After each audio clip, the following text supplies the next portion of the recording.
भट्टी साहब, I think one inclusion I think हम लोग सब बहुत खुश है वो सलमान अली आगा की है, because he really proved himself. उन्होंने अपने आप पे बहुत काम किया है with his bowling, with his batting, so उनकी तो जगह बनती थी and it's good to see him there. मगर बाकी आपकी पूरे जर्नलिस्ट फ्रेटर्निटी में सब क्या बातें हो रही है? Really want to know that. देखिए फातिमा, जो सबसे हैरानकुन एक सिलेक्शन है वो हसन अली का सिलेक्शन है कि पौने 2 साल बाद अब अचानक हसन अली T20 स्क्वाड में किस तरह आ गए। अगर हम पहली बात, हम डोमेस्टिक क्रिकेट को रिस्पेक्ट ही नहीं दे रहे। अगर डोमेस्टिक क्रिकेट को रिस्पेक्ट दें तो मोहम्मद अली, जिन्होंने अभी रिसेंटली PSL में परफॉर्मेंस दी, मोहम्मद अली का फिर क्या कसूर था? मेरे ख्याल में मोहम्मद अली को चांस मिलना चाहिए था। देखिए, चार सिलेक्टर्स प्रेस कॉन्फ्रेंस कर रहे थे, लेकिन उनकी गुफ्तगू में लॉजिक नजर नहीं आई। उन्होंने कहा जी हसन अली पास्ट में ICC इवेंट्स में अच्छी परफॉर्मेंस देते रहे। भाई फिर तो 92 वर्ल्ड कप में जावेद मियांदाद की भी परफॉर्मेंस है, उनको भी टीम में शामिल कर ले। पास्ट परफॉर्मेंस पर आप किसी प्लेयर को सिलेक्ट नहीं करते। मेरे ख्याल में मोहम्मद अली को कंसीडर करना चाहिए था। फिर आप देखें कि वसीम जूनियर बहुत अरसे तक हमारे प्लान में शामिल थे। अचानक ऐसा क्या हो गया कि वसीम जूनियर एकदम से सिस्टम से गायब हो गए? तो मेरे ख्याल में एक तो ये मसला था। दूसरा मसला ये कि जो हमने तय किया हुआ था, जिन लोगों को रिटायरमेंट हमने वापस दिलवाई थी, वो तो ऑटोमेटिक सिलेक्ट हो गए। लेकिन हारिस रऊफ, आप याद रखिएगा, जिस तरह आज वो गुफ्तगू कर रहे थे, उन्होंने मेरे ख्याल में हसन अली को इसीलिए टीम में डाला है कि अभी हारिस रऊफ की भी फिटनेस जो है वो अनसर्टन है। फिर मिडिल ऑर्डर में भी उनको थोड़े से मसाइल हैं, इसीलिए सलमान अली आगा को वापस लेकर आए। लेकिन अगर सलमान अली आगा वाकई आपके वर्ल्ड कप के प्लान में शामिल थे तो न्यूजीलैंड के खिलाफ सलमान अली आगा को ट्राई तो किया जाता। अब देखें, आज 18 रुकनी टीम अनाउंस हुई है। जो वर्ल्ड कप में टीम जाएगी, मजीद 3 प्लेयर बाहर होंगे। तो वो कौन से 3 प्लेयर होंगे? मेरे ख्याल में मुझे तो सिलेक्टर्स ने जितनी देर आज कोई तकरीबन 40-50 मिनट प्रेस कॉन्फ्रेंस की, वो अपनी लॉजिक से बहुत सारी जगहों पर मुझे तो कम अज कम मुतमईन नहीं कर सके। अगर या मुतमईन हो गए या सिक्कू भाई कन्विंस हो गए तो वो बेहतर जानते हैं। तो मेरे ख्याल में डोमेस्टिक क्रिकेट को रिस्पेक्ट देते हुए मोहम्मद अली की सिलेक्शन होनी चाहिए थी इस टीम में। And Mohammad Ali perform really well सिक्कू PSL में and he look like a potential star. अभी टाइम था उनको देखने का। अब पाकिस्तान को क्या look, this is the squad, ठीक है हम चेंजेस भी कर सकते हैं, they have to prove themselves everyone on the squad. तो अब आपने आयरलैंड के खिलाफ सीरीज में what different should we do? देखो, अभी याया ने कहा ना कि हमें क्लैरिटी होनी चाहिए। इंग्लैंड ने पहली अपनी टीम अनाउंस कर दी। यार, आप इंग्लैंड की जो सिस्टम है ना, वो एक सिस्टम है। हमारे यहाँ कोई सिस्टम है? अभी भट्टी साहब ने बता दिया कि हमारे यहाँ 3-4 लड़के तो ऐसे हैं जिन्होंने डोमेस्टिक क्रिकेट ही नहीं खेलते। आपने उनको बुला कर घर में, जो पाकिस्तान से जिसने अपने आप को मना किया कि हम नहीं खेलना चाहता मैं पाकिस्तान से, आप उसको क्यों बुलाते हैं? मेरा तो ये सवाल है। खैर छोड़ें, उनके यहाँ हर शख्स काउंटी क्रिकेट खेलता है। इंग्लैंड के यहाँ उनको सबका पता है, उनका एक सिस्टम है, वो उस सिस्टम के हिसाब से उन्होंने अपनी टीम अनाउंस कर दी। हमें अपना पता ही नहीं है। हमें अभी तक यही नहीं पता कि हमारा कौन सा लड़का फिट है, कौन सा अनफिट है, कौन सा स्पिनर खेलेगा। सलमान अली आगा को अचानक बुला लिया, हसन अली को वापस बुला लिया, हमारी कोई प्लानिंग ही नहीं थी।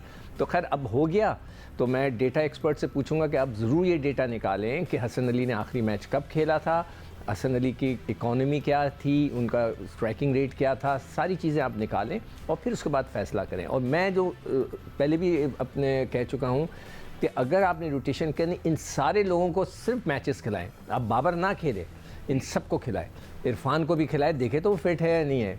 आज़म को खिलाए, वो भी ना खेले। मतलब है कि रिजवान को तो होना चाहिए हर हाल में, तो उसको आप चाहे रेस्ट देकर उसको वर्ल्ड कप के लिए ज़रूर सेलेक्ट करें। मगर ये जितने भी लड़के जो अनफिट हैं, इन सबको खिलाएं। हारिस से बॉलिंग कराएं, आप पूरे ओवर कराएं ताकि पता चले वो फिट भी हैं या नहीं है।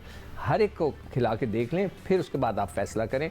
आपने एक 36 साल के ऑलराउंडर को वापस बुलाया कि सर आएँ, आप पाकिस्तान के लिए खेलें, हमारी दरख्वास्त है आपसे, वो आ गए। आपने न्यूजीलैंड के ख़िलाफ़ उसको सिर्फ 2 मैच खिलाए, उसमें उसने सिर्फ 1 आउट किया है, मगर वो भी आपके टॉप लिस्ट में, और 20 या 21 रन उसने किए, तो वो भी आपकी टॉप लिस्ट में। तो ये सारी चीज़ें इंग्लैंड में तो नहीं हो रही, ऑस्ट्रेलिया में नहीं हो रही, उन्होंने तो स्मिथ को भी ड्रॉप कर दिया। तो हमारे यहाँ कोई सिस्टम ही नहीं है। नए पाकिस्तान ने ये सिस्टम ख़राब किया। मैं ये बात बता दूँ, इस क्रिकेट बोर्ड का कोई ताल्लुक़ नहीं है। वो नया पाकिस्तान जो बना था उसमें ये सारा सिस्टम ख़राब हुआ है।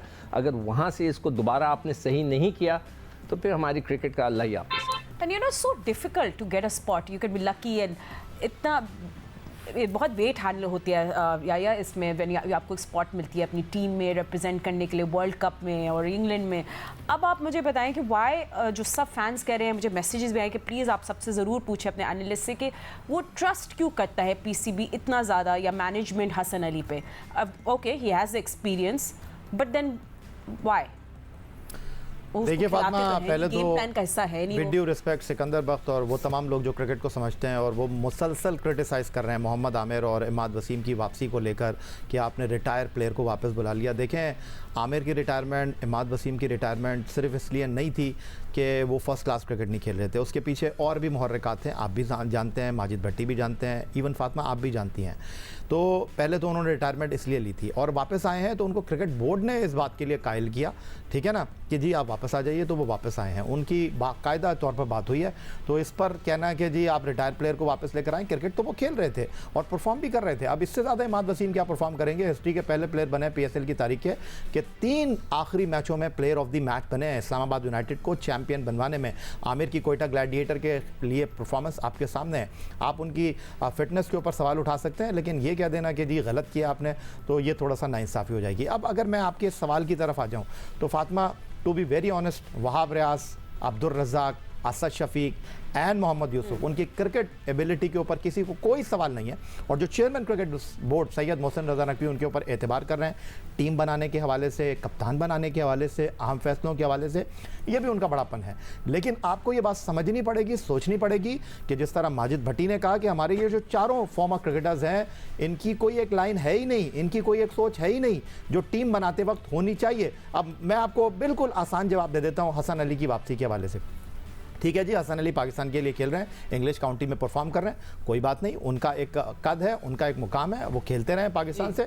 आप उनकी अहलियत के ऊपर, सलाहियत के ऊपर शक नहीं कर सकते। जब वो परफॉर्म करेंगे, परफॉर्म ना करें, आप सवाल उठा सकते हैं। लेकिन आ किसकी जगह रहे हैं? वो आ रहे हैं हारिस रऊफ की जगह पर, जो डेथ ओवर में बॉल डालते हैं, जो अपनी स्पीड से बैट्समैन को जो है वो मुश्किल में डालते हैं। तो हसन अली की तो स्पीड ही नहीं है। हसन अली क्या डेथ ओवर में बॉलिंग करेंगे? नहीं करेंगे। डेथ ओवर में बॉलिंग करने के लिए, स्पीड से बैट्समैन को खाइफ करने के लिए आपके पास बेस्ट ऑप्शन क्या था? आपके पास बेस्ट ऑप्शन था आमिर जमाल की शक्ल में, आपने उसको डिस्कार्ड कर दिया। इस सिलेक्शन कमेटी की सोच, इस सिलेक्शन कमेटी की वर्ल्ड कप के लिए थिंकिंग आपके सामने वाज़ेह है। अगर आपकी प्लानिंग के अंदर सलमान अली आगा थे, आप कह रहे हैं कि हम परफॉर्मर को मौका देंगे, तो भाई आप खिलाते ना न्यूजीलैंड के खिलाफ उनको। और यकीन जानिए, अगर वो न्यूजीलैंड के खिलाफ स्क्वाड में होते तो आपको रिजल्ट डिफरेंट लगता। इसीलिए कि आपने अचानक पैनिक बटन दब गया, आपको लगा कि यार हमें चाहिए सलमान अली आगा, और आपने उसामा मीर को दूध में से मक्खी की तरह निकाल कर बाहर कर दिया। ये वो चीज़ है। और जमान खान को आप देख लें, जमान खान, अभी माजिद भट्टी तस्करा कर रहे थे वसीम जूनियर का, जमान खान को आप टॉप ऑफ द लिस्ट रखे हुए थे, आप कह रहे थे इससे अच्छा तो कोई बॉल ही नहीं डाल सकता। अब आप अब्बास आफरीदी को लेकर घूम रहे हैं।